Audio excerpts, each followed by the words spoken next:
Welcome to Wheelock's Latin Chapter 18. In this chapter, we're going to be looking at the passive voice. Thus far, we've been looking at the active voice for verbs. Now we're going to be looking at the passive voice present system for first and second conjugation verbs. We'll also be introducing the idea of a synopsis for all passive verb forms, and we'll be looking at how we form the passive infinitives. And then regarding some grammar concepts, we'll be adding to our repertoire of the ablative case, the ablative with the passive voice, specifically the ablative of personal agent and the ablative of means. I know we've already looked at ablative of means, but this is also going to be an ablative means using the passive voice. So let's take a look at our passive voice present system first and second conjugations. If you'll remember, our present system included the present, imperfect, and future tenses, and our endings were ost, mustis int, and bom bas bot, bomis batis bont, and bo bis bit, bimis bitis bunt. Well, we've got a new set of endings to learn, and they're not that difficult, but we do need to learn the forms. So here's the chart for present tense, imperfect tense, and future tense in the passive voice. Here are the endings. Present tense, are, ris, ter, mer, many, inter. We'll say it again. Are, ris, ter, mer, many, inter. Now, in the imperfect form, we're going to take those same endings, are, ris, ter, mer, many, inter, and we're going to add a ba to it, just like we did in the imperfect tense, active voice. We had the ost, mustis, int, and we simply added a ba in front of it, giving us bom, bas, bot, bomis, batis, bont. Here we're going to have bar, baris, bater, bomber, bamini, banter. We'll say it one more time. Once you say them with me. Bar, baris, bater, bomber, bamini, banter. Now, in the future tense, now if you remember for the active voice, we had bo, bis, bit, bimis, bitis, bunt. Now you can see remnants of this just with the aris, ter, mer, many, inter endings. Variation here is second person singular. It's a little bit different, but let's say the endings together here. Bor, beris, bitter, bimmer, bimini, bunter. One more time. Bor, beris, bitter, bimmer, bimini, bunter. So these are our passive voice endings. You'll want to spend some time getting these endings memorized. Say them over and over again. First the present tense, the imperfect, and future tense. Now, let's look and see how we conjugate these forms. Now, if you remember, here are our paradigm verbs in all four principal parts. And we'll be looking at, again, just first and second conjugation. Lado, ladari, monoo, moneri. We'll take the second principal part, remove the re infinitive ending, and again, as always, that's our stem. So ladari, first conjugation verb, lada is our stem. And for moneri, second conjugation verb, the stem is monne. All right, so let's see how this plays as we conjugate. We're going to take those stems and conjugate with the passive voice endings. So here's again the first conjugation paradigm verb, lado, ladari, ladawi, ladatum. And this is all three tenses, present tense, imperfect, and future tense in the passive voice. We're going to take those endings, aris, ter, mer, mini, inter, bar, baris, bater, bomber, bamini, banter, bor, beris, bitter, bimmer, bimini, bunter, and we're going to add those to the stem. Now, as always, we use the first principal part to give us the first form. That goes there. We're just going to add that R ending. And then the second principal part for all the other forms, we take that lada stem. And so we end up with lador, ladaris, ladator, ladamer, ladamini, ladanter.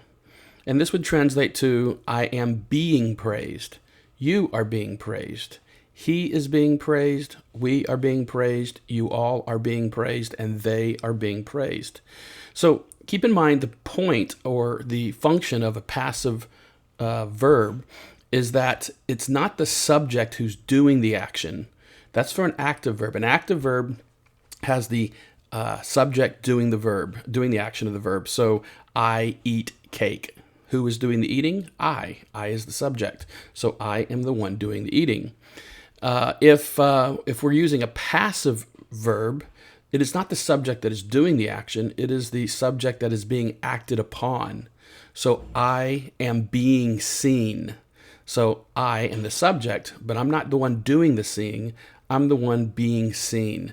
So this is the difference in the active and passive verb. Often there is a form of being in here. I am being praised. You are being praised, etc. Now in the imperfect, again, we take our bar, baris, bater, bamer, bamini, banter, add it to our stem la da, and that gives us la da bar, la da baris, la da bater, la da bamer, la da bamini, la da banter. And the translation is going to be the imperfect, the ongoing action in the past.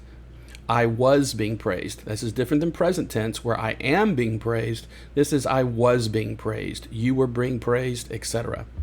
Now for future tense, again, we take the future passive endings, bor, beris, bitter, bimer, bimini, bunter, add that to our stem la da, and that leaves us la da bor, la da beris, la da bitter, la da bimer, la da bimini, la da bunter. And the translation now is the future form, I will be praised, you will be praised, etc. Now, you might want to take some time practicing this out. It's always helpful to practice writing them, and this helps get it into your system. Let's look at the same process here, but for a second conjugation verb. This would be monao, moneri, monoi, monotum. Again, the monao goes straight over into the first person singular present, and then the mone from moneri, second principal part, becomes the stem for the rest. And that leaves us with monaor, moneris, monetor, monemor, monemini, monentor, monabar, monabaris, monabator, monabamor, Mona Bamini, Mona Bantor, and in the future, Mona Bor, Mona Beris, Mona Bitter, Mona Bimer, Mona Bamini, Mona Bunter. And you can, of course, see the translation, I am being warned, I was being warned, and I will be warned.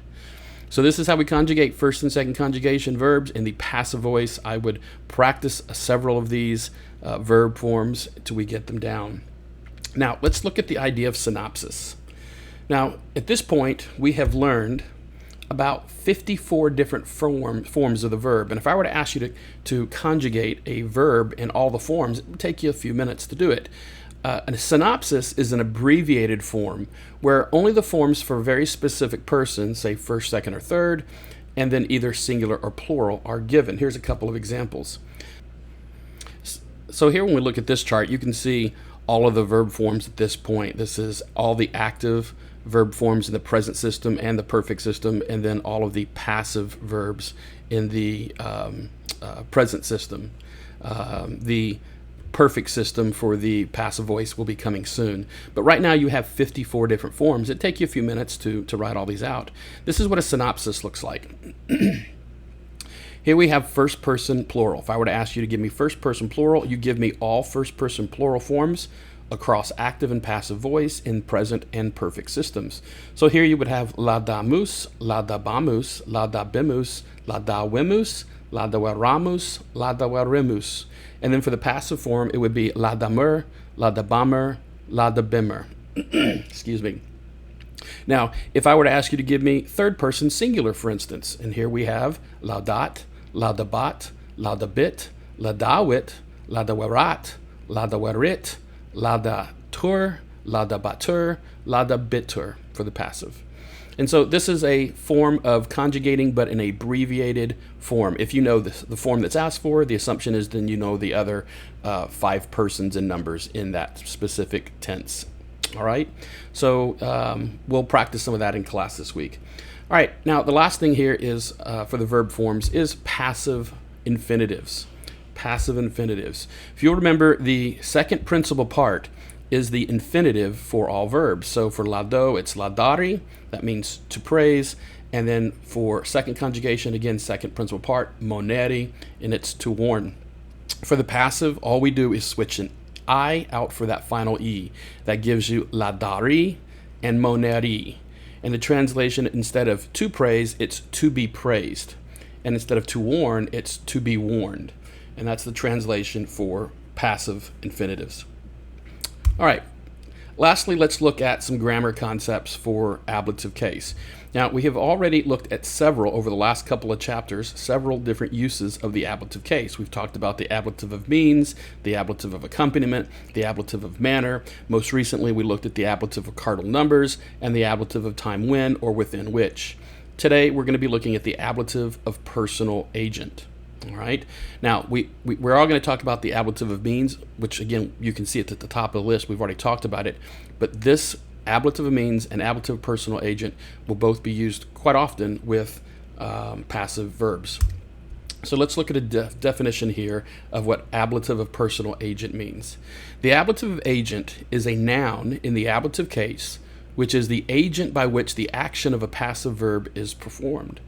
Now, you'll recognize it because the noun or pronoun will be in the ablative case, and it will have the preposition a or ab. And reminder that if the noun that is following this preposition begins with a consonant, it will have just the letter A. But if it's a vowel, it'll be AB. All right? Now, the translation for this preposition is by. All right, so let's look at the ablative of personal agent and the ablative of means here. The ablative agent, as well as the ablative means, can be used with passive verb forms.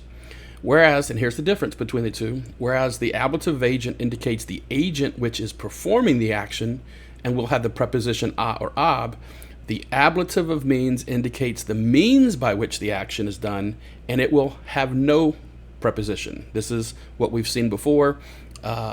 The ablative of means, as we looked at it several chapters back, will never have a preposition in front of it.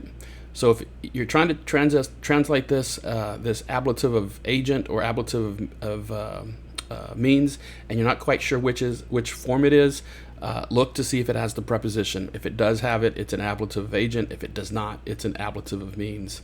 Let's look at an example of an ablative of personal agent. Here's a fairly simple sentence: Kaiser adis abmenitur.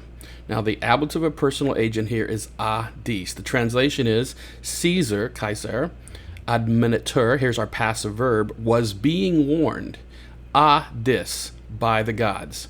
So we've got the preposition a and ab. It's answering the question, whom is Caesar being warned by? And the translation, of course, is by the gods. So this is an ablative of personal agent. Now let's look at an example of an ablative of means with a passive verb.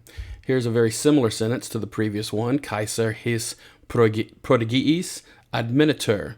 Now, this his prodigiis is the ablative of means or instrument. The translation is Caesar, Kaiser, is being warned, admenitur, his prodigiis, by these omens. Caesar is being warned by these omens. We've had to supply the preposition by in English. It is not provided in the Latin. There's no preposition, but we do have an ablative form here, and it's answering the question, by what means is Caesar being warned? By what means? And because it's answering by what means, or by what instrument is being done, and there's no preposition, then this must be an ablative of means. The translation, again, is by these omens. Caesar is warned by these omens. So that's an ablative of means with the passive verb. Now, don't forget to study your vocabulary. We'll be having a quiz later.